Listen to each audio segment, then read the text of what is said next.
system is the body's defense mechanism against disease, and it consists of cells that either act like foot soldiers, being the first ones in the scene to respond, or like cavalry, providing additional support.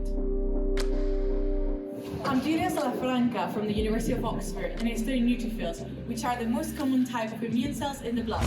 They're the foot soldiers, kickstarting the immune response.